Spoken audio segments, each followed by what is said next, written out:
Have you got 40 euros, Ameri-euros, or even 30 free anti-euros? Do you want a game which is transparently unfinished, like 70% of Steam? Do you want to return to a time of immersive sims and games which think tutorials are a brainwashing plot? Look no further than the newest game from creator of Cruelty Squad, Psycho Patrol R. I bought it on early access, I played it on early access, and now it's time to judge it in early access. What this means is everything I criticize, and by extension everything I praise, could change. It's more likely to get better than worse, but it's gone the other way before. I'll try to keep spoilers to a minimum, but there will be game footage in the back. I like experiencing games blind, many don't. Maybe that's why you're watching. Maybe you've already played it. Doesn't matter. Here's the deal if you're considering it. Yes, there is a playable, dare I say enjoyable game with an ending here. Gamer, no, seriously. It's not Cruelty Squad. Yes, there's quite a lot of content, but large chunks of it are unfinished, pretty much across the board. Yes, you could call it an art project. No, that doesn't automatically negate any gameplay concerns. Consider waiting and experiencing the full game. The creator can already fund production apparently, so there's no need to worry about that. If you're still unsure, watch on. Psycho Patrol R is a tactical shooter and immersive mecha sim with RPG elements. It is definitely not a movement shooter. You play as a member of the European Federal Police's newest department, the Psycho Patrol. The Psycho Patrol uses a mix of Reichian psychological analysis and traditional police brutality detective work to protect the United Federation of Europe from psychohazards. A theoretical concept researched by the head of the Psycho Patrol and your immediate parasocial lover, Lorenzo Visconti. It definitely has elements of Cruelty Squad, for those familiar with it. The controls, reloading, art style, the music uses most of the same sound font, but it's unmistakably its own title. Before going into any features or mechanics, I'll quickly run you through my first hour. Spawn in my office. Lorenzo tells me there's foul play afoot in the world of brain science. I meet my assigned imaginary friend. Someone spreads misinformation on the internet, so I murder them. This solves nothing. I'm killed in the street for no reason. I accidentally press V on my keyboard, drop a grenade at my feet, and die again. I buy a potato. I get shot by commune incels. I drive myself insane crossing a bridge covered in snipers which is somehow directly next to the police headquarters. I enter the dockside. I message the guy I just murdered on Grindr. He replies immediately. I smoke 500 cigarettes, have a terrifying sewer experience, come extremely close to crushing a quest-critical NPC at 70 kilometers an hour in my giant mechanical war machine, and so on ad infinitum. Confused? That takes a while to wear off. Let's crack open the core gameplay with a sweeping statement that may induce spontaneous fits of rage. It's a borderline Souls-like. Hear me out. You revive and save at fast travel points on death, of which there are sometimes multiple on a level. You lose all your money, souls, on death and have to retrieve it. If you die again, it's gone forever. You can spend your money on leveling up these poorly explained stats. There's no real tutorial of any kind, because fuck you. There are complex multi-NPC and faction quest lines which require jumping back and forth between areas and doing obscure things. Named NPCs are permadeath and can lock you out of quest lines. Encumbrance. Dark areas suck balls, and there may or may not be a fog gate. You also loot weapons and armor parts hidden around individual areas with lots of interconnected secret doors and routes, but it's probably a stretch to claim that's Souls-like. Then slap on some tactical shooter elements. You're extremely squishy outside your giant mech. There's a rudimentary ballistics system. Your gun isn't fully aligned with your crosshair. You can lock it to peek corners more consistently, which is nice. Would have been better if I'd noticed it before playing for 10 hours. And areas are cleared through carefully peeking corners, although there are alternative methods. That's a basic overview of the game, but it does skirt around both defining features. The Federal Super Detective Simulation. I could often hear him grunting and moaning by himself around the house when he thought nobody was around. Do you think he was busting? And the Battletech mech suits. Let's start with the subtle one.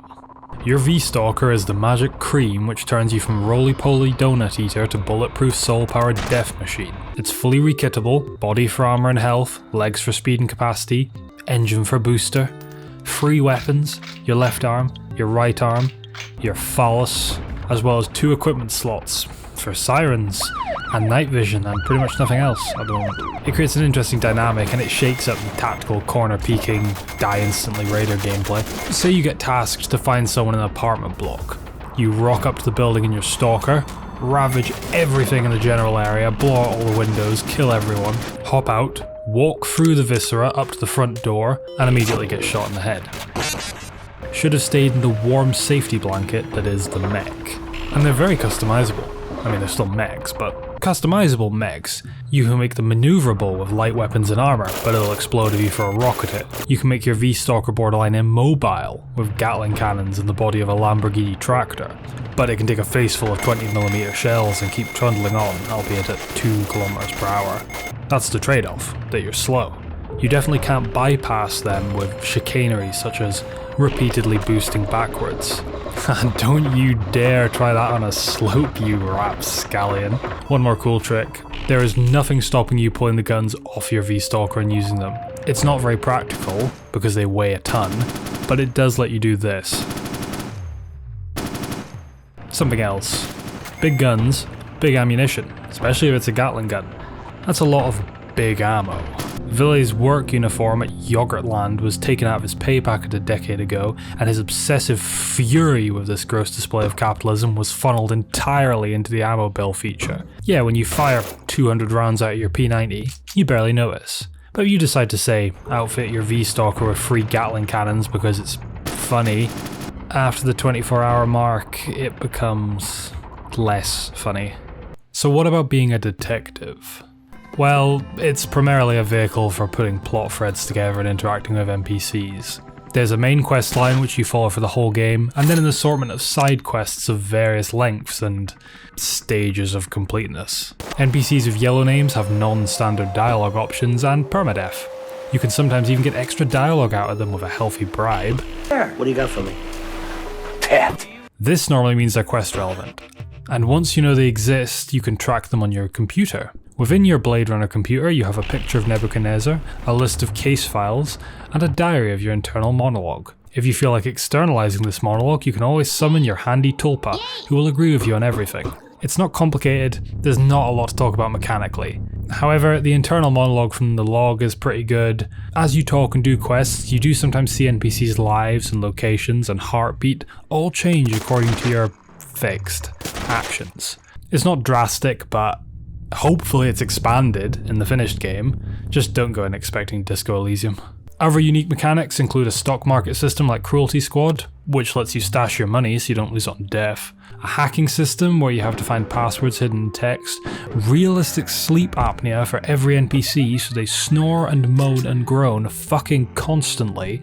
And ghosts that let you finish cases if you murder people by accidentally stepping on them. Sometimes the ghosts only show up like 1 in a million times. So I've covered a lot, but what is the impact of early access? Just how unfinished is Psycho Patrol R? Well, I've found you can divide the game's features into 3 categories at the moment.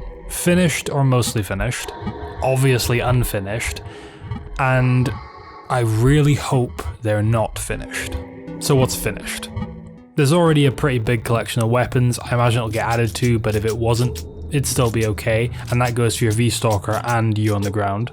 It's got extra bits like dual wielding and the weapon locking as well, so the whole combat loop is pretty dialed in.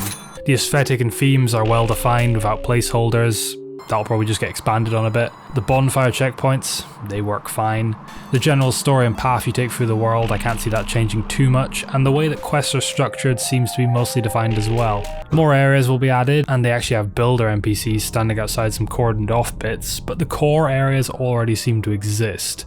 It would be easy enough to just change some of the transitions and add new areas between, but it's not strictly necessary. The obviously unfinished? The previously mentioned cordoned off areas, you can't even go into them. There are more cases to come, probably a lot more, I hope a lot more, and there's at least 2 existing cases that cannot be completed. One because it says it can't be completed, and the other because of bugs.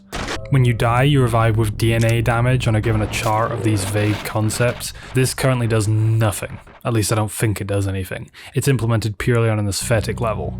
There are a few inconsequential factions and spaces dotted around the bigger areas as well. The shipping guild consists of 2 guards and a V-stalker, for example, and all they're guarding is 100 civilians and a crane with a save point in it. There's no way that's done. I refuse to believe that it will be in the finished game like that. Then there's the bits that I really hope aren't considered finished. It's not criticism. It might become criticism when the early access plaster gets ripped off, but it's not criticism at the moment. Factions and relations. They don't really make any sense. Hostility and standings are completely unpredictable. Appropriate funds has never worked for me, and bribery-based increases reset immediately to baseline if you leave the area. Also, since bribery is based on how much money they have, if you give them slightly too small a bribe, and it doesn't increase their standing enough, you brick your ability to bribe them anymore because they are now considered richer and a higher social standing than you. Maybe that's deliberate, it's a pain in the tits though. You can also sell them 200 fish burgers to make them destitute, and then bribe them with €6 and a tissue to make them love you forever. Monsieur Euroblob, they fill me with joy. Currently completely useless. You can summon them anytime. Occasionally there's a new bit of dialogue, but it's 99% fluff. And if this is how it stays, it's going to need a lot more fluff to actually be entertaining past the first 5 minutes. Same goes for the MSN chat room thing, though it's somehow worse. Speaking of fluff, there are currently too many filler areas that do nothing but serve as combat roadblocks. At best, they'll have part of a case and a V-stalker part. The contrast between, say, the residential area, where there's cases upon cases, multiple mansions, loads of named NPCs, and then this grassy cliff which has 100 V-stalkers, which you get to by going through another area which is 95% Apache helicopters, neither of which have any real sort of NPC interaction or cases to deal with. They have to be bypassed to beat the game, and that's about it. There's nothing fundamentally wrong with having pure combat areas, but a couple of them are just open and empty. But I can't stress this enough, probably unfinished. Case and dialogue consequences aren't yet consistent. Some cases, you'll see the world change around you as you do them. Other cases, people will have the same dialogue after you've slaughtered their greatest rival with a wiffle bat, as they did when you were picking your nose in front of them. Stats seem to mostly be there to differentiate between starting characters rather than for any level up purposes.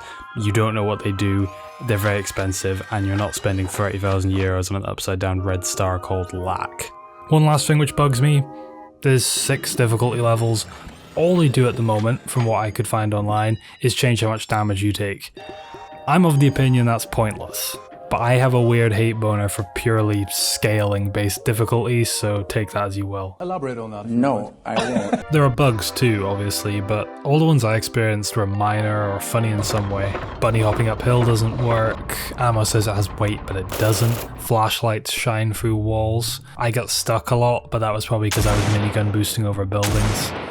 NPCs are a bit gormless and just walk over cliff edges. You can text dead people, and hostility triggers and what areas are actually hostile and what ones aren't seems to be a bit random at the moment. But armor works, so it's already doing better than the fully realised Cruelty squad was for the first 2 years of its release. So, is it worth it? Honestly, only if you're desperate to play it right now. Otherwise, just be patient. The graphics and soundtrack are exactly what you'd expect. Creative, very much his own style. Ignore anyone who says it's lazy or slapped together. If you want to slap together graphics, you can make a shiny ray-traced Unreal Engine asset flip in about 1/10 of the time. It'll look more uncanny too. The dialogue is a nice mix of funny and disturbing. I enjoyed it. I'll probably continue to enjoy it, and I'll likely do another more definitive video when it releases. I don't believe there are multiple endings at the moment. I imagine there will be at some point. It could even be like Cruelty Squad and have a sort of layered multi-ending system, but it's too early to tell. I hope the combat and the visibility get a little bit of work. I hope it gets fleshed out a lot more, but the core concept is good.